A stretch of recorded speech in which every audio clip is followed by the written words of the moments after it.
இந்த காணொலியை பார்க்க வந்த எல்லாருக்குமே ஒரு பெரிய பெரிய வணக்கங்கள். இன்னைக்கு தெலுங்குல சூப்பரான, அதாவது உங்களோட 6வது அறிவுக்கே வேலை கொடுக்குற மாதிரியான ஒரு மிஸ்ட்ரி படத்தை பத்தி தான் இந்த வீடியோல நம்ம பார்க்க போறோம். ஸோ படத்தோட பேர் பாத்தீங்கன்னா ஆரம்பம் அப்படின்றது தெலுங்குல ரீசெண்டா ரிலீஸ் ஆன படம். இந்த படத்தோட ஸ்டார்டிங் சீன்ல ஜெயில இருக்க ஒரு நபரை காமிக்கிறாங்க. அவருக்கு பாத்தீங்கன்னா நாளைக்கு தூக்கு, அந்த அதுக்குண்டான ஏற்பாடுகள் எல்லாமே பண்ணணும் அப்படின்னு மாதிரி அங்க இருக்க போலீஸ்காரங்க எல்லா வேலைகள்ல ஈடுபட்டுக்கிட்டு இருக்காங்க. ஆனா அதே சமயத்துல ஜெயிலுக்குள்ள இருக்கிறவரை நமக்கு காமிக்கிறாங்க. மீகேல் அப்படின்றது அவருடைய பேர். அவரோட கையில பாத்தீங்கன்னா ஒரு டைரி இருக்கு. அதுல நேரம் அப்படின்றது யாராலையும் கண்ட்ரோலே பண்ண முடியாதது. அதை கண்ட்ரோல் பண்ண நினைச்ச யாருமே அவங்களோட வாழ்க்கையை முழுமையா வாழ்ந்ததே கிடையாது அப்படின்னு மாதிரி பேசிக்கிட்டே இருக்கு. பார்ஷலா ஒரு லேடியை நமக்கு காமிக்கிறாங்க. ஒரு பால் அடைஞ்ச வீடு மாதிரி இருக்கும், மலைப்பிரதேசம் மாதிரி இருக்கும். அங்க ஜெனரேட்டர் எல்லாத்தையும் ஆன் பண்ணியாச்சா அப்படின்னு மாதிரி ஒரு நபர் கிட்ட கேட்டுட்டு தன்னோட வீட்டுக்குள்ள போகிற மாதிரி காமிக்கிறாங்க. அப்படியே கட் பண்ணி இங்க அந்த நபர் ஒரு மாதிரி உட்காந்துக்கிட்டே இருந்தார் இல்லையா, அந்த இடம் எல்லாமே லைட் பிளிங்க் ஆகுற மாதிரி தெரியுது.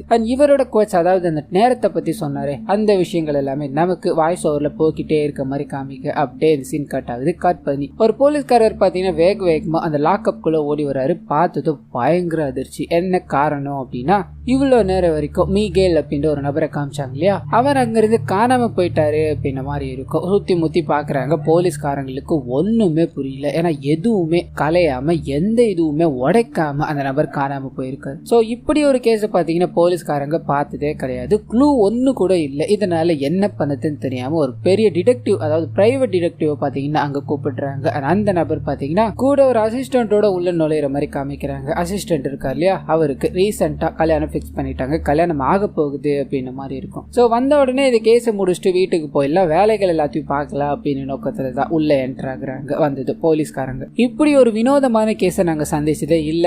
ஆள் உள்ள இருந்து காணாம போயிட்டான், அவ்வளவுதான். மத்தபடி இங்க எதுவுமே, அதாவது க்ளூ அப்படின்ற மாதிரி தப்பிச்சு போகிறதுக்கு முன்னாடி ஏதாவது கிடைக்கும் இல்லையா, அப்படிப்பட்ட ஒண்ணுமே காரணம் எதுவுமே உடைக்கல. செவருன்றது ஒரு 20 அடிக்கு மேல இருக்கும். அதை தாண்டி போறது அப்படின்றது சாத்தியம் இல்லாத ஒண்ணு. அதே சமயத்துல சுத்தி இத்தனை போலீஸ்காரங்க காவலுக்கு இருக்கும் போது அவன் எங்க போனானே தெரியல அப்படின்ற மாதிரி இருக்கு. வெளியே இந்த விஷயத்த தெரியப்படுத்தாம நீங்க தான் ஏதாவது பண்ணி கண்டுபிடிச்சாகணும்னு சொல்ல இவங்க களத்துல இறங்குறாங்க. அந்த நபர் அங்கிருந்து தப்பிச்சு போகும்போது ஒரே ஒரு டைரியை மட்டும் விட்டுட்டு போயிருக்காரு அப்படின்ற மாதிரி இருக்கும். சோ இவங்க ஃபர்தரா மூவ் பண்ணணும் அப்படின்னா அந்த டைரியில மட்டும்தான் முடியும் அப்படின்ற மாதிரி இருக்கும். அந்த டைரியை பிரிச்சு படிக்கும் போது முதல் பக்கத்திலே பாத்தீங்கன்னா எனக்கு இங்க ஒரு நண்பர் இருந்தாரு அப்படின்ற மாதிரி மீகேல் இருக்கார் இல்லையா, அவர் எழுதி வச்சிருப்பாரு பேரோட. இவங்க அதை பாக்குறாங்க. இவர் யாரு, இவரை உடனடியா நாங்க பார்த்தாக்கணுமே சொல்ல அப்படியே கட் பண்ணி அந்த மனுஷனை நமக்கு காமிக்கிறாங்க. கொஞ்சம் காமெடியான ஆளு. மீகேல் தப்பிச்சு போயிட்டா அப்படின்ற விஷயம் இவரை வந்து சேருது. இவர் கூட தான் மீகேல் ரொம்ப நெருக்கமா இருந்தாரு அப்படின்ற விஷயம் இவருக்கு தெரிஞ்சது. ஒரு மாதிரி பதட்டப்பட்டார். ஆனா அதே சமயத்துல இவரை விசாரிக்கணும் அப்படின்ற மாதிரி இன்வெஸ்டிகேஷன் பண்றாங்க இல்லையா, தூக்கிட்டு போயிட்டாங்க. அந்த மனுஷனும் சார் அவன் ஒரு மாதிரியான ஆள் தான் சார், ஆனா தப்பிச்சு போவான் அப்படின்னு மாதிரிலாம் நான் எதிர்பார்க்கவே இல்லை, ஒரே ஒரு இன்சிடென்ட் சொல்லுவான்னு சொல்லி ஒரு சின்ன விஷயம். மீகேல கோர்ட்ல ப்ரொடியூஸ் பண்ணிட்டு வண்டியில, அதாவது ஜீப்ல தான் பாத்தீங்கன்னா கொண்டு வந்துட்டு இருப்பாங்க. அப்ப பயங்கரமா மழை பெஞ்சுக்கிட்டே இருக்கும். வண்டி ஸ்டார்ட் ஆகாம ஒரு இடத்துல நின்று போயிடுச்சு. என்ன பண்றதுன்னு தெரியாம போலீஸ்காரங்க எல்லாம் கஷ்டப்பட்டுக்கிட்டே இருக்கும்போது மீகேலே பாத்தீங்கன்னா உதவி இவங்களை, அதாவது போலீஸ்காரங்களை ஜெயிலுக்கு பாத்தீங்கன்னா கொண்டு வந்திருப்பாரு. சோ தப்பிக்கணும்னு நினைச்சவன் அப்பயே தப்பிச்சிருக்கலாம் இல்லையா சார், எனக்கு என்னமோ ஒரு மாதிரி சஸ்பீசியஸா தெரியுது சார்னு சொல்ல இவங்க மேற்கொண்டு விசாரிக்க ஆரம்பிக்கிறாங்க.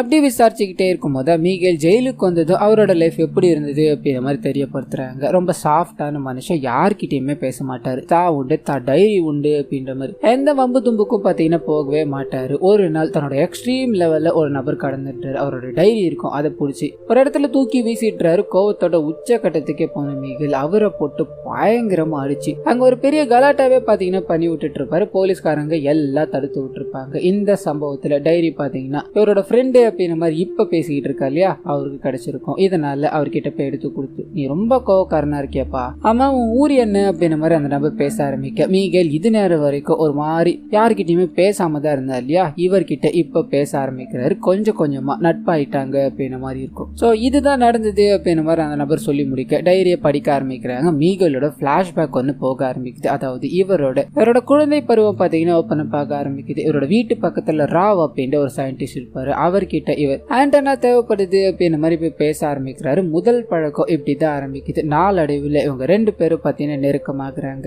ராவ் ஒரு சயின்டிஸ்ட் அப்படின்றதுனால ஏதோ ஒரு விஷயத்தை நோக்கி ஓடிக்கிட்டே இருக்காரு. அதை கண்டுபிடிக்கணும் அப்படின்ற மாதிரி அலைஞ்சுக்கிட்டும் இருக்காரு. இவருக்கு உதவணும் அப்படின்றதுக்காக மீகேலும் பாத்தீங்கன்னா சின்ன வயசுல இவர் கூட நிறைய விஷயங்களை பாத்தீங்கன்னா லேர்ன் பண்ண ஆரம்பிக்கிறா. சோ 2 பேருமே பாத்தீங்கன்னா சயின்டிபிக்கா ரொம்ப ஸ்ட்ராங்கான பர்சன்ஸ் அப்படின்ற மாதிரி காமிக்கிறாங்க. நாளடைவில் மீகேல் வளர்ந்துட்டான் இல்லையா, ராவ் தன்னோட ஆராய்ச்சி எதை நோக்கி போய்கிட்டு இருக்கு அப்படின்ற விஷயத்த ஷேர் பண்ண ஆரம்பிக்கிறாரு. இவரோட ஆராய்ச்சி என்ன அப்படின்னா தேஜாவு அப்படின்னு சொல்லப்படுற ஒரு விதமான நினைவுகளை குறிக்கக்கூடிய சொல்ல நோக்கி ஓடுறது அப்படின்றது. தேஜாவு அப்படின்னா இப்போ நடந்த விஷயங்கள் முன்னுக்கூட்டியே நடந்த மாதிரி நமக்கு ஒரு ஃபீல் உண்டாகும் இல்லையா, அதுதான் தேஜாவு. இவரோட கண்டுபிடிப்பு என்ன அப்படின்னா நேரம் அப்படின்றது ஒரு நேர்கோட்டில் செல்லக்கூடிய விஷயம். அந்த தேஜாவு அப்படின்றது இப்ப நடக்கிற விஷயங்கள் முன்னாடியே நடந்த மாதிரி ஃபீல் ஆகும் இல்லையா, அந்த விஷயம் தான். ஸோ இதை ரெண்டுத்தையும் நம்ம லூப் பண்ணிட்டோம் அப்படின்னா இப்ப நடந்துகிட்டு இருக்க விஷயங்கள் எல்லாமே நமக்கு முன்னாடி நடந்த மாதிரியோ முன்னாடி நடக்க போற விஷயங்கள் மறுபடியும் லூப்ல நடந்துகிட்டே தான் இருக்கும் அப்படின்ற மாதிரி ஒரு குச்சியை வச்சு ரவுண்ட் பண்ணி அதை எக்ஸ்பிளைன் பண்ணிக்கிட்டே இருக்காரு. ஸோ இதுல இருக்க பிரச்சனை என்ன அப்படின்னா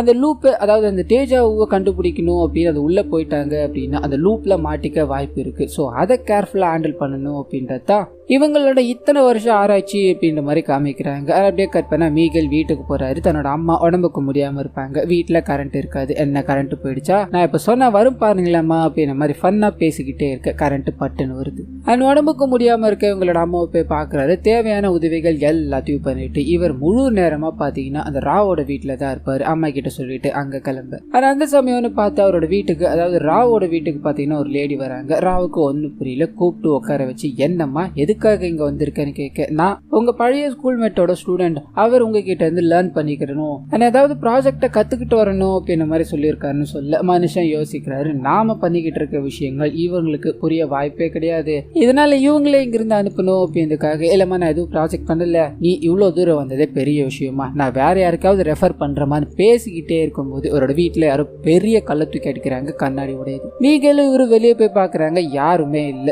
பயங்கரமா திட்டுறாங்க. அவனை அடிச்சவ மட்டும் என் கையில கிடைச்சானு உன்னை என்ன பண்ணுவேன்னு எனக்கே தெரியாதுரா அப்படின்ற மாதிரி கத்திட்டு உள்ள போக அந்த லேடி உட்காந்துக்கிட்டு இருக்காங்க இல்லையா, அவங்க நீங்க ஏதோ ப்ராஜெக்ட் பண்றேன்னு சொன்னாங்க, அதுக்கு நான் உதவ முடியுமான்னு கேட்க ராவுக்கு ஒரு மாதிரி ஆயிடுது. இந்த விஷயம் நமக்குள்ளே தான் இருக்கணும், இது உனக்கு தெரிய வேண்டிய அவசியம் இல்லை அப்படின்ற மாதிரி அவங்களே வெளியே போக சொல்லி கம்பல் பண்ணிக்கிட்டே இருக்க அவங்க போக மறுக்கிறாங்க. ஒரு உண்மையை போட்டு உடைக்கிறாங்க. அது என்ன அப்படின்னா ராவோட குழந்தைதான் இவங்க. இவங்களோட சின்ன வயசுல பாத்தீங்கன்னா எக்ஸ்பெரிமெண்ட் பண்ணணும் அப்படின்றதுக்காக இவங்களோட அண்ணனை, அதாவது ராவோட பையனை பாத்தீங்கன்னா ஒரு விஷயத்துக்காக பயன்படுத்தி இருப்பாரு. அதுல அவர் இறந்து போக இவரோட மனைவி பாத்தீங்கன்னா இவங்களை விட்டுட்டு போயிட்டாங்க. அது கூடவே தன்னோட பெண் குழந்தைய கூட்டிட்டு போயிட்டாங்க அப்படின்னு மாதிரி இருக்கும். இப்போ அவங்களுக்கு யாருமே இல்லை, அதான் யாருன்னு தெரியாத மூலமா வந்து நீங்க என்ன பண்றீங்கன்னு பாக்கலாம்னு நினைச்சேன், அது உங்க கூட இருக்கவும் ஆசைப்படுறேன் அப்படின்ற மாதிரி சொல்ல ராவ் பாத்தீங்கன்னா முழிச்சுக்கிட்டே இருக்காரு, என்ன பண்ணுதுன்னு தெரியாம. அண்ட் பக்கத்துல இருக்க மீகோல சொந்தம்னு யாரும் இல்லாம இருந்தீங்க, இப்போ உங்களுக்கு ஒரு சொந்தம் வந்திருக்கு, இவங்களை உள்ள கூட்டு போங்க சார்னு சொல்ல அவங்க உள்ள போறாங்க. அப்படியே கட் பண்ணா மீகல் தன்னோட வீட்டுக்கு போகிற மாதிரி காமிக்கிறாங்க. அம்மா கிட்ட பேசிக்கிட்டே இருக்கும்போது பசிக்குது, சாப்பாடு ஏதாவது இருக்கான்னு கேட்க, நான் ஒண்ணுமே செய்யலன்றாங்க. ஒண்ணுமே செய்யலையா, நான் போய் பாக்குறேன்னு உள்ள போக சாப்பாடு எல்லாமே செஞ்சிருக்கு. அது எல்லாத்தையும் போட்டு அம்மாக்கு ஊட்டி விட்டுட்டு இவரும் சாப்பிட்டு தன்னோட அம்மா கிட்ட ஜாலியா பேசிட்டு அங்கிருந்து மறுபடியும் ராவை போய் சந்திக்கிறாரு. ராவு கிட்ட தங்களோட ரிசர்ச்சை பத்தி நிறைய விஷயங்கள் எல்லாத்தையும் கேட்டு தெரிஞ்சுக்கிட்டே இருக்க கட் பண்ணி அப்படியே பிரசன்ட்டுக்கு வருது. அந்த டிடெக்டிவ் கூட இன்னொரு நபர் இருந்தாரு அப்படின்ற மாதிரி சொல்லியிருந்தா இல்லையா, போதும் சார் இத்தோட நிப்பாட்டுங்க, அவன் எங்க போயிருப்பான் அப்படின்றது எனக்கு கரெக்டா தெரிஞ்சு போயிருச்சு. அந்த ராவோட வீட்டுக்கு போனோம்னு வைங்களேன், கண்டிப்பா அவனை பிடிச்சிடலான்னு சொல்ல பெரிய டிடெக்டிவ் ராவ் எங்க இருக்காருன்னு தெரியுமான்னு கேட்கிறாரு. அது என்ன சார் பெரிய விஷயமா, கண்டுபிடிச்சா போச்சு, வாங்க இங்க இருந்து கிளம்பலான்னு சொல்ல இந்த கதைகள் எல்லாத்தையும் சொல்லிக்கிட்டு இருக்க மீகலோட ஃப்ரெண்ட் இருக்கா இல்லையா, அவர் ஒரு பயங்கரமான ட்விஸ்ட கொடுக்குறாரு. சார் நீங்க கேஸ் விவரங்களை படிச்சீங்களா இல்லையா, அந்த ராவை கொலை பண்ணிட்டேன் அப்படின்ற மாதிரிதான் மீகல் உள்ளே வந்தான்னு சொல்ல எல்லாருக்கும் பயங்கர ஷாக்கா இருக்கு. இது நம்ம எதிர்பார்க்கவே இல்லையே அப்படின்ற மாதிரி மறுபடியும் அந்த டைரியில இருக்க விஷயங்களை பாத்தீங்கன்னா கண்டினியூ பண்ண ஆரம்பிக்கிறாங்க. தன்னோட பொண்ணு இப்ப வந்துட்டாங்க இல்லையா, மூணாவது ஆள் இவங்களோட எக்ஸ்பெரிமெண்ட்டுக்கு சேர்ந்துட்டாங்க.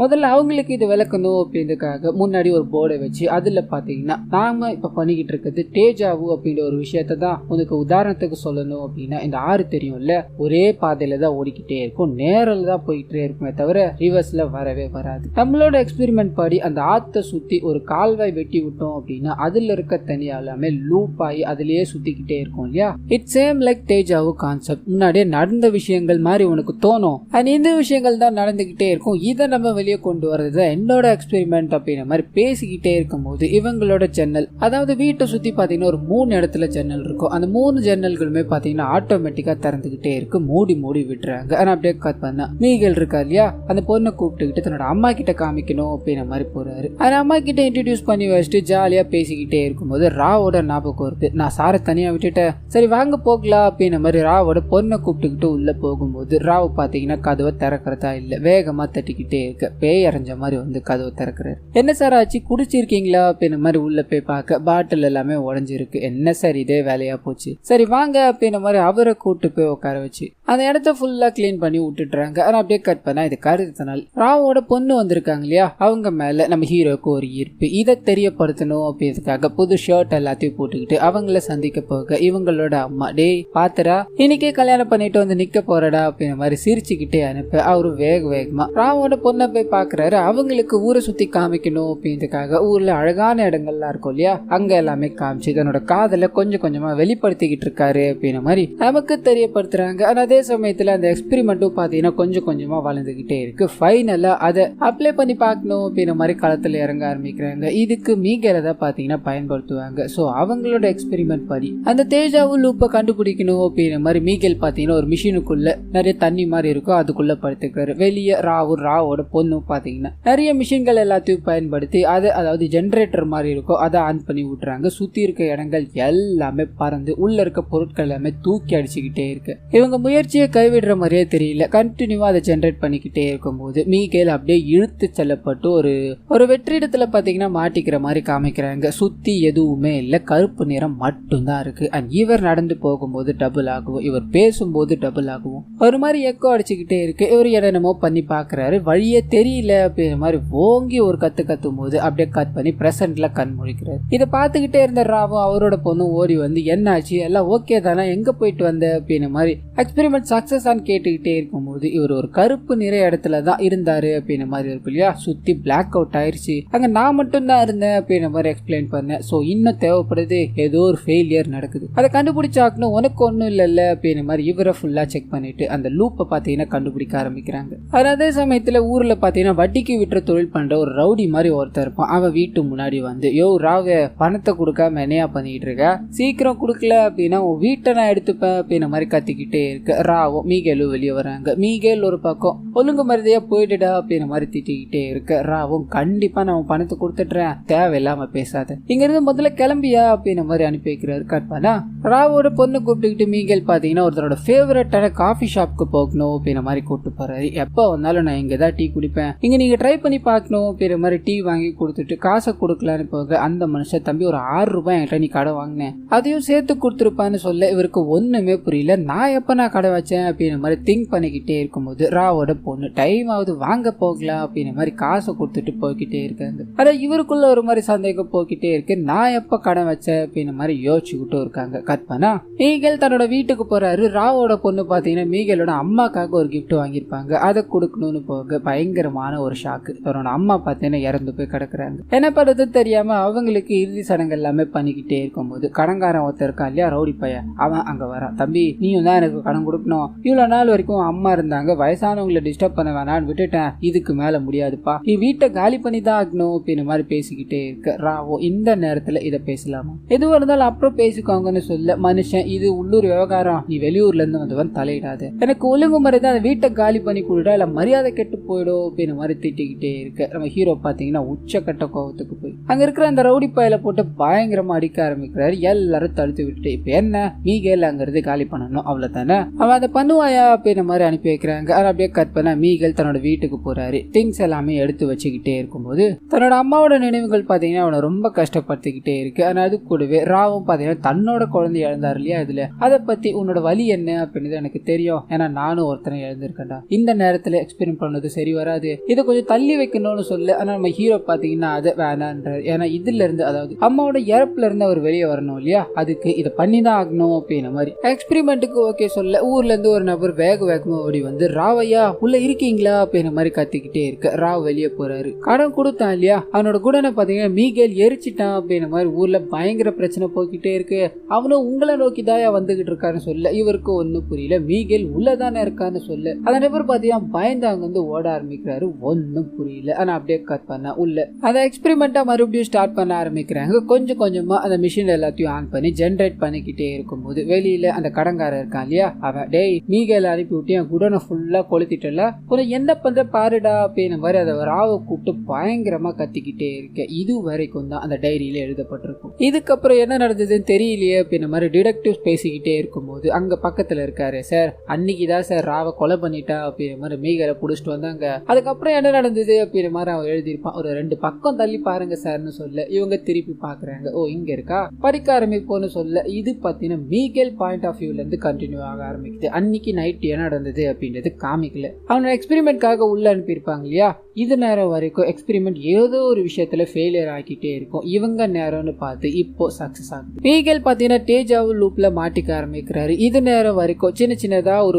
விஷயங்கள் நடந்திருக்கும் இல்லையா, அது எல்லாமே இவர் தான் பண்ணிருக்காரு அப்படின்ற மாதிரி ஒரு சின்ன எக்ஸ்பிளனேஷனை கொடுக்க ஆரம்பிக்கிறாங்க. உதாரணத்துக்கு நம்ம ஹீரோ ஸ்டார்டிங்ல காமிக்கும் போது அவரோட வீட்டுக்கு போவாரு, கரண்ட் வரும் அப்படின்ற மாதிரி இருக்கும் இல்லையா, இந்த விஷயத்த பண்ணது மீகல் தான். ஆனா அது மட்டும் இல்லாம ஹீரோயின் முதல்ல என்ட்ரி கொடுக்கும் போது கல்ல தூக்கி அடிச்சாங்க அப்படின்ற மாதிரி இருக்குமே, அதை பண்ணதும் பாத்தீங்கன்னா இவரா தான் இருப்பார். இந்த எல்லா விஷயங்களும் பாத்தீங்கன்னா எக்ஸ்பெரிமெண்ட் சக்சஸா இல்லையா அப்படின்ற மாதிரி செக் பண்ணோம் இல்லையா, அதுக்காக இவர் பண்ணதுதான். இது எல்லாமே சக்சஸ்னு தெரிஞ்சதும் முதல் வேலையா ராவ் கிட்ட போய் இந்த விஷயத்த சொல்லணும் அப்படின்ற மாதிரி சந்தோஷத்துல நின்னுகிட்டே இருக்கும்போது அப்பதான் அம்மாவோட ஞாபகம் வருது. அம்மாவை பிரசன்ட்ல இழந்துட்டாரு. ஆனா இப்போ அவங்க உயிரோட தானே இருப்பாங்க அப்படின்னு ஒரு எண்ணம் வர ஆரம்பிக்குது. வேகமா வீட்டுக்கு போறாரு. உயிரோட இருக்க தன்னோட அம்மாவை பாக்குறாரு. மனசு ஒடிஞ்சு போயிட்டாரு. ரொம்ப சந்தோஷத்துலயும் அம்மாவை பயங்கரமா கொஞ்சிட்டு அவங்களுக்கு சாப்பாடு எல்லாத்தையும் ஊட்டி கொடுத்துட்டு அங்கிருந்து ராவை பார்க்கணும் அப்படின்ற மாதிரி கிளம்புறாரு. ஒரு தோப்பு மாதிரி இருக்கும், அதுக்குள்ள நடந்து வந்துகிட்டே இருக்கும்போது அந்த ஊர் ரவுடி பையன் இருக்கா இல்லையா, அவன் இல்லீகலா போதைப் பொருட்கள் எல்லாத்தையும் பாத்தீங்கன்னா பேக் பண்ணிக்கிட்டு இருப்பான். இந்த விஷயத்த இவர் பார்த்துட்டாரு. அவாய்ட் பண்ணிட்டு போகலான்னு ட்ரை பண்ண,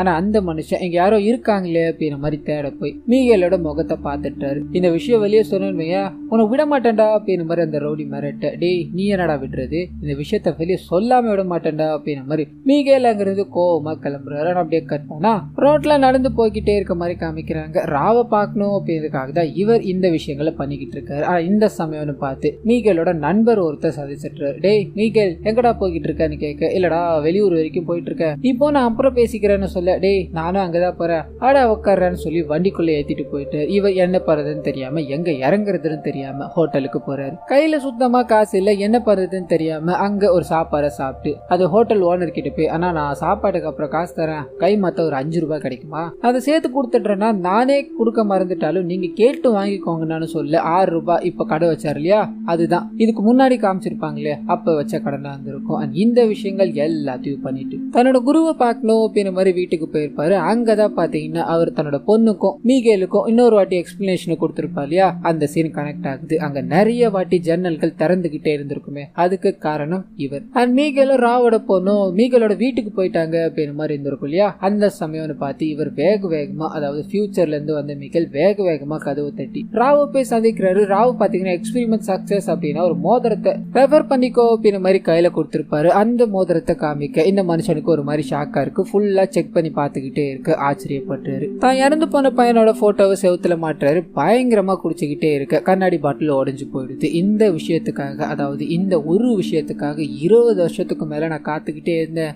இப்ப நான் அதை பார்க்கும்போது என் கண்ணை என்னாலே நம்ப முடியல அப்படின்ற மாதிரி தகச்சு போய் அவர்கிட்ட நிறைய விஷயங்களை பேசிக்கிட்டே இருக்கும்போது கதவை அதாவது பிரசன்ட்ல இருக்க மீகல் பாத்தீங்கன்னா கதவை வந்து திறக்கிறாரு. இங்க இருக்கிறவரும் இங்க இருந்து நீ முதல்ல கிளம்பிட்டுடா அப்படின்ற மாதிரி சொல்ல, மீகல் நான் இங்க இருந்து கிளம்ப முடியாது, என்னோட அம்மா இறந்து போக போறாங்க, நான் கண்டிப்பா இங்க தான் இருந்தாகணும்னு சொல்ல அவர் ஒரே ஒரு அட்வைஸ் தான் கொடுக்குறாரு. உன்னோட அம்மா சாவை யாராலையும் தவிர்க்க முடியாது, ஆனா உன் அம்மா சாகும்போது நீ பக்கத்துல இல்ல இல்லையா, கடவுளா பார்த்து உனக்கு ஒரு வாய்ப்பு கொடுத்திருக்காரா, அதை நீ தான் பயன்படுத்திக்கணும்னு சொல்ல மீகல் அப்படியே கட் பண்ணி தன்னோட அம்மாவை போய் சந்திக்கிறாரு. ஒரு நாள் முழுக்க அவங்கள சந்தோஷமா பாத்துக்கணும் அப்படின்றதுக்காக இது நாள் வரைக்கும் வெளியவே பாத்தீங்கன்னா கூட்டு போயிருக்க மாட்டாரு. இப்போ அது எல்லாத்தையும் பண்ணி தன்னோட அம்மாவை பாத்தீங்கன்னா சந்தோஷமா வழி அனுப்பி வைக்கிறாரு. அப்படியே கட் பண்ண அவங்க இறந்து போயிட்டாங்க அப்படின்ற மாதிரி கனெக்ட் ஆகுது. ஆனா அந்த இடத்துல மீகலுக்கும் அந்த கடன்காரருக்கும் சண்டை ஏற்பட்டிருக்கும் இல்லையா, இதை பாஸ்ட்ல இருந்து வந்த மீகல் பாத்தீங்கன்னா பாத்துட்டாரு. இவ்வளவா பண்ற, உன்னை ஏதாவது பண்ணணும்டா அப்படின்ற மாதிரி அந்த கடன்காரரோட நிலத்துக்கு போய் அங்க இருக்க குடோன் எல்லாத்தையும் எரிச்சு விட்டுட்டு ஓடி போக இந்த விஷயத்த அந்த ரவுடி கும்பல் பாத்தீங்கன்னா பாத்துட்டாங்க. மீகல் இது வரைக்கும் பாத்தீங்கன்னா முகத்தை மூடிக்கிட்டு எல்லா விஷயங்களும் பண்ணிருப்பாரு, மாட்டக்கூடாது அப்படின்றதுக்காக இப்போ ரவுடி கும்பல் கிட்ட மாட்டி பிடிபட்டுட்டாரு. மீகலோட முகத்தை பாக்குறாங்க. ஓ 7 சாப்டர் முடிக்க நீ வந்திருக்கியா, உன் சாப்டரையும் உன்னோட குருவான ராவ் சாப்டரையும் நான் முடிக்கிறேன், ஆரம்பிச்சது நீங்களா இருக்கலாம், அதை முடிக்கிறது நான் தாண்டா அப்படின்ற மாதிரி ராவை பார்க்கணுன்ற மாதிரி அதை ரவுடியும் அவரோட கேங்கும் கிளம்பி இருப்பாங்க இல்லையா, அங்க கனெக்ட் ஆகுது. எங்கேயா இருக்க வெளியே வாயா அப்படின்ற மாதிரி அந்த ரவுடி கும்பல் கத்திக்கிட்டே இருக்க உள்ளுக்குள்ள அந்த மனுஷன் எக்ஸ்பெரிமெண்ட்காக எல்லா விஷயங்களையும் பண்ணிக்கிட்டே இருப்பாரு. வெளியே ஆளுங்க வந்திருக்காங்கன்னு தெரிஞ்சோ அவன் கிடக்குறான். இந்த எக்ஸ்பெரிமெண்ட் சக்சஸ்ஃபுல் ஆகணும், அதை ஆன் பண்ணு அப்படின்ற மாதிரி அந்த மிஷினை ஆன் பண்ணி ஜென்ரேட் பண்ணி அந்த லூப்ல கனெக்ட் பண்ணணும் அப்படின்றதுக்காக நிறைய விஷயங்கள் பண்ணிக்கிட்டே இருக்க வெளியில இருக்க எல்லாருமே கடுப்பாக்குறாங்க. ஏன் கூடன்னு எரிச்சல உன்னை எப்படி வெளியே வர வைக்கணும்னு எனக்கு தெரியும்டா அப்படின்ற மாதிரி வீட்டை எண்ணெய் எல்லாத்தையும் ஊத்தி கொளுத்தி விட்டுட்டாங்க. உள்ள புகை மூட்டமாக நம்ம ஹீரோயின் இருக்காங்க இல்லையா, அவங்க என்ன படுதுன்னு தெரியாம இதை ஆஃப் பண்ணிடலாமான்னு சொல்றாங்க. இத்தனை வருஷம் உழைப்புது, இது ஆஃப் பண்ணக்கூடாது அப்படின்ற மாதிரி கண்டினியூ பண்ண சொல்றாரு. ஏன்னா இது எக்ஸ்பெரிமெண்ட் சக்சஸ் ஆகும் அப்படின்றது அவருக்கு தெரிஞ்சிருச்சு இல்லையா, இதனால கண்டினியூ பண்ண சொல்லி தன்னோட பொண்ணை போய் வெளியில இருக்க எல்லார்கிட்டையும் பேச சொல்ல அவங்க வெளியே வராங்க. இந்த விஷயங்கள் எல்லாத்தையும் சொல்லி கொஞ்ச நேரம் பொறுத்துக்கோங்க, அப்பா உங்களுடைய எல்லா பிரச்சனையும் தீர்த்து வச்சிருவாருன்னு சொல்ல பலாரும் ஒரே அரை பொத்துன்னு மயக்கம் போட்டு விழுந்துடுறாங்க. அங்க அவன் எல்லாத்தையும் எரிச்சிட்டு என் கண்ணு முன்னாடி தப்பிச்சு ஒன்னா புடிச்சு வச்சிருக்கேன், மீகல் உள்ள எக்ஸ்பெரிமெண்ட்ல இருக்கான்னு கதையாடி விடுற அப்படின்ற மாதிரி பேசிக்கிட்டே அதை ராவ் பேரை சொல்லி கத்திக்கிட்டே இருக்கு. அந்த சமயம்னு பார்த்து ஃபியூச்சர்ல இருந்து அந்த மீகல் இருக்கா இல்லையா, அங்க இருந்து தப்பிச்சு வந்து இந்த கடன்காரரை போட்டு ஒரே அடி பொத்துன்னு மயக்கம் போட்டு விழ வேக வேகமா எக்ஸ்பெரிமெண்ட் பண்ணிக்கிட்டு இருக்க இடத்த நோக்கி ஓட ஆரம்பிக்கிறாரு. அங்க பாத்தீங்கன்னா ராவ் பயங்கர அடிபட்டு சாகுற நிலைமையில இருப்பாரு. சார் உங்களை இந்த நிலைமையில நான் பாத்துட்டேன், உடனடியா வாங்க சார் ஹாஸ்பிட்டல் போகலாம் அப்படின்னு மாதிரி கேட்டு நின்றுகிட்டே இருக்க. நான் சாக போறேன், அதை தடுக்கவே முடியாது, ஆனா எனக்கு எக்ஸ்பெரிமெண்ட் பாஸ் ஆயிடுச்சுல, அந்த சந்தோஷம் எனக்கு போதுண்டா, அந்த சந்தோஷத்தோடய நான் போய் சேர்றேன் அப்படின்ற மாதிரி முக்கியமான டாக்குமெண்ட்ஸ் எல்லாத்தையும் பாத்தீங்கன்னா வெளியே எரியக்கூடாது அப்படின்றதுக்காக தூக்கி போட்டுட்டு அவர் அந்த இடத்துல இறந்து போயிட்டாரு அப்படின்னு மாதிரி இருக்கும். இந்த மனுஷனும் என்ன பண்ணது தெரியாம கண் கலங்கி நிற்கும் போது அந்த ஜெனரேட்டர், அதாவது இன்னும் பாத்தீங்கன்னா அந்த எக்ஸ்பெரிமெண்ட் ரன் ஆகிட்டே தான் இருக்கும். உள்ள பிரசன்ட்ல இருக்க மீகல் அந்த எக்ஸ்பெரிமெண்ட்ல கனெக்ட் ஆகிருக்காரு அப்படின்னு மாதிரி தெரியாது. இவர் பாத்தீங்கன்னா அந்த எக்ஸ்பெரிமெண்ட் ஆஃப் பண்ணி விட மீகல், அதாவது பிரசன்ட்ல இருக்க மீகல் கண் முழிக்கிறாரு, எழுந்து பாக்குறாரு, எல்லாமே எரிஞ்சு போய் தன்னோட குரு பாத்தீங்கன்னா இறந்து போய் கிடக்குறாரு. அவரை தூக்கிட்டு வெளியே வந்து என்ன நடந்ததுன்னு தெரியாம ரொம்ப சோகத்துல நின்னுகிட்டே இருக்கும்போது போலீஸ்காரங்க வராங்க, அரெஸ்ட் பண்ணி கொண்டு போறாங்க. சோ இந்த விஷயங்கள் தான் பாத்தீங்கன்னா இங்க நடந்ததா இருக்கும். இதுக்கப்புறம் என்ன நடந்திருக்கும், அவன் தப்பே பண்ணல, உள்ள வந்துட்டான், அதெல்லாம் சரிதான், ஆனா அவன் எங்க போனான்னு ஒண்ணுமே புரியலையே அப்படின்ற மாதிரி ரெண்டாவது ஆபீசர் புலம்பிக்கிட்டே இருக்கு. முதல் ஆபீசர் இருக்கா இல்லையா, கொஞ்சம் விசாரிக்க ஆரம்பிக்கிறாரு. மீகேல அரெஸ்ட் பண்ண அன்னைக்கு என்ன நடந்தது அப்படின்ற மாதிரி கொஞ்சம் டீடைல்டாவும் விசாரிக்க ஆரம்பிக்கிறாரு. இது மூலமா நிறைய ட்விஸ்ட் வெளியே வர ஆரம்பிக்குது. அதை ஒரு பேக்கேஜா சொல்லணும் அப்படின்னா, அந்த எக்ஸ்பெரிமெண்ட் பாதியிலே தடப்பட்டதால ரெண்டு மீகல் உருவாயிட்டாங்க. அதாவது பாஸ்ட்ல இருக்கவரு, பிரசன்ட்ல இருக்கவரு. இந்த ரெண்டு மீகலும் இப்ப இங்க இருக்கிறது சாத்தியம் இல்லாத ஒன்னா இருக்காங்க இல்லையா, இதை சரி பண்ணணும். அதுக்கு இவங்க என்ன பண்ணிருப்பாங்க அப்படின்னா, முதல் வேலையா ஃபியூச்சர்ல இருந்து வந்த மீகல் வெளியே தான் இருந்திருப்பாரு. அவர் வேக வேகமா போய் ராவோட பொண்ணை பார்த்து நடந்த விஷயங்கள் எல்லாத்தையும் சொல்லி இப்ப ஜெயிலுக்குள்ள இருக்க மீகலை சந்திக்கணும் அப்படின்ற மாதிரி அனுப்பியிருப்பாங்க. அவரை சந்திச்சு அவங்க பாத்தீங்கன்னா ஒரு டைரியை கொடுத்திருப்பாங்க. அதுல என்ன பண்ணணும் அப்படின்ற விஷயங்கள் எல்லாமே அடங்கி இருக்கும். இதை படிச்சதும் அந்த மனுஷன் கோர்ட்ல ஆஜர் ஆகிறதுக்கு முன்னாடி நான் ரெஸ்ட் ரூம் போயிட்டு வரேன் அப்படின்ற மாதிரி உள்ள போக பக்கத்து ரெஸ்ட் ரூம்ல பாத்தீங்கன்னா இவர், அதாவது ஃபியூச்சர்ல இருந்து வந்த மீகல் இருந்திருப்பாரு. ரெண்டு பேரும் சட்டையை மாத்தி போட்டுக்கிட்டு பிரசன்ட் பாஸ்ட் ரெண்டு பேரும் மிக்ஸ் ஆகுறாங்க. சோ ஜெயில இருந்த பிரசன்ட் மீகல் பாத்தீங்கன்னா வெளியே போய் பாஸ்ட்ல இருந்து வந்தார் இல்லையா, அந்த மீகல் ரீப்ளேஸ் ஆயிட்டாரு. இந்த விஷயம் பாத்தீங்கன்னா யாருக்குமே தெரிஞ்சிருக்காது. காரணம் என்ன அப்படின்னா, ரெண்டு பேரும் ஒரே மாதிரி இருக்காங்க. ஆனா அதே சமயத்துல இப்போ பிரசன்ட்ல இருக்க மீகல் இங்க வந்துட்டார், அதாவது வெளியே வந்துட்டாரு. அண்ட் ராவோட பொண்ணு கிட்ட ராவ் சாகிறதுக்கு முன்னாடி தூக்கி போட்ட எக்ஸ்பெரிமெண்ட் பேப்பர்ஸ் எல்லாமே இருக்கு. ஒரு சின்ன ஃபெயிலியரால இப்போ ரெண்டு மீகல் உருவாயிட்டாங்க இல்லையா, இதை சரி பண்ணி ஆகணும் அப்படின்ற மாதிரி இவங்க மேற்கொண்டு இந்த எக்ஸ்பெரிமெண்ட்டை கண்டுபிடிக்க ஆரம்பிக்கிறாங்க. இதோட பிரதிபலனா அன்னைக்கு, அதாவது நாளைக்கு மீகலுக்கு தூக்கு அப்படின்னா இன்னைக்கு ஒரு நாள் காமிச்சாங்க இல்லையா ஸ்டார்டிங் சீன்ல, அன்னைக்கு தான் பாத்தீங்கன்னா ஃபைண்ட் அவுட் பண்ணிருப்பாங்க. ஜெனரேட்டர் எல்லாத்தையும் ஆன் பண்ணு அப்படின்னு மாதிரி சொல்லியிருப்பாங்க இல்லையா, அதுவும் இதுக்காக தான். இந்த மீகல், அதாவது இவங்க கூட இருக்க மீகல் அந்த எக்ஸ்பெரிமெண்ட் குள்ள புகுத்தி எக்ஸ்பெரிமெண்ட்டை பாத்தீங்கன்னா கம்ப்ளீட் அடைய செய்யறாங்க. இந்த விஷயம் நடந்ததால இப்போ பிரசன்ட்ல இருக்க மீகல் இங்க உயிரோட இருப்பார். பாஸ்ட்ல இருந்து வந்த நபருக்கு வேலையே இல்லாம போயிடும் இல்லையா, இதனால அவர் அப்படியே மாயமா மறைஞ்சிட்டாரு அப்படின்ற மாதிரி இருக்கும். சோ டெக்னிக்கலா இதுதான் நடந்திருக்கு அப்படின்ற மாதிரி இருக்கும். இந்த விஷயங்கள் எல்லாத்தையும் டிடெக்டிவ் ரெண்டு பேருமே பாத்தீங்கன்னா புரிஞ்சுக்கிட்டாங்க. சுத்தி இருக்க எல்லாருமே என்னடா இது சாமி படம் மாதிரி இருக்கேன்னு தகச்சு போய் நின்னுகிட்டே இருக்கும்போது ரெண்டாவது டிடெக்டிவ், சார் இதை சொல்லி அந்த மீகலை அரெஸ்ட் பண்ணுவோம் வாங்க சார்னு சொல்ல, என்னையா சொல்ல போற, இவ்வளவு நேரம் வரைக்கும் நடந்தது உன்னால நம்ப முடியுதா, இதை போய் அடுத்தவங்க கிட்ட சொன்னோம் அப்படின்னா எப்படி நம்புவான். அது மட்டும் இல்லாம இது ஒரு கேஸா நான் பாக்கல, ஒரு ஜேர்னியா பாக்குறேன். சில விஷயங்கள்லாம் வெளியே வராம இருக்குதே நல்லதுதாயா அப்படின்ற மாதிரி அந்த டைரியை கையோடு எடுத்துக்கிட்டு இந்த கேஸ்ல இருந்து இவர் வித்ரா பண்ணிக்கிற மாதிரி காமிக்கிறாங்க. ஆனா அதே சமயத்துல மீகல் மாயமாகிறதுக்கு முன்னாடி ஜெயில நடந்த ஒரு சம்பவத்தை நமக்கு காமிக்கிறாங்க. மீகலோட நண்பர் இருக்கா இல்லையா, அவர்கிட்ட ஜாலியா மீகல் பேசிக்கிட்டே இருக்கும்போது, நான் ஒரு விஷயத்த உங்ககிட்ட சொல்லவா, அவனும் என்னோட குருவும் ஒரு பெரிய எக்ஸ்பெரிமெண்ட்டை நோக்கி பயணம் பண்ணிக்கிட்டே இருந்தோம். அதுல ஏற்பட்ட ஒரு சின்ன கோளாறால நான் ரெண்டா உருவாயிட்டேன், அதாவது பிரசன்ட் ஒன்னு பாஸ்ட் ஒன்னு. நான் என்ன நேரத்துல வேணா மறைஞ்சு போயிடுவேன்டா, அந்த எக்ஸ்பெரிமெண்ட் நின்னு போனதால இப்படி ஆயிடுச்சு, அது கம்ப்ளீட் ஆயிடுச்சு அப்படின்னா நான் டிசப்பேர் ஆயிடுவேன் அப்படின்ற மாதிரி சொல்ல அந்த மாஸ்டர் பயங்கரமா சிரிக்கிறாப்ல. பரவாயில்லையா, நல்ல ஜோக்கா இருக்க, ஹாலிவுட் எல்லாம் அதே மாதிரி நான் நிறைய படம் பார்த்துட்டேன், இந்த ஜோக்கு போட்டது தப்பு இல்ல, ஆனா என்கிட்ட போட்டது தாண்டா தப்பு அப்படின்ற மாதிரி சிரிச்சுக்கிட்டே இதை லூஸ்ல விட இந்த மனுஷன் அந்த கையில டைரி வச்சிருப்பா இல்லையா, அதை எடுத்துக்கிட்டு புன்னகையோட அங்கிருந்து கிளம்பிட்டார். சோ இவர் எப்படி போக போறாரு அப்படின்ற விஷயம் இவரோட ஃப்ரெண்டுக்கு ஏற்கனவே தெரியும். ஆனா என்ன, அதை ஃபன்னா நினைச்சு விட்டுட்டாப்ல. இந்த விஷயத்த நமக்கு காமிச்சிட்டு இந்த படத்தை பாத்தீங்கன்னா இதோட முடிக்கிறாங்க. சோ கண்டிப்பா இந்த படமும் என்னோட வாய்ஸ் ஓவர் உங்களுக்கு பிடிச்சிருக்கோ அப்படின்ற மாதிரி நம்புறேன். இந்த வீடியோல ஏதாவது நிறை குறைகள் இருந்தது அப்படின்னா அதை மறந்துடாம கமெண்ட்ஸ்ல பதிவிடுங்க.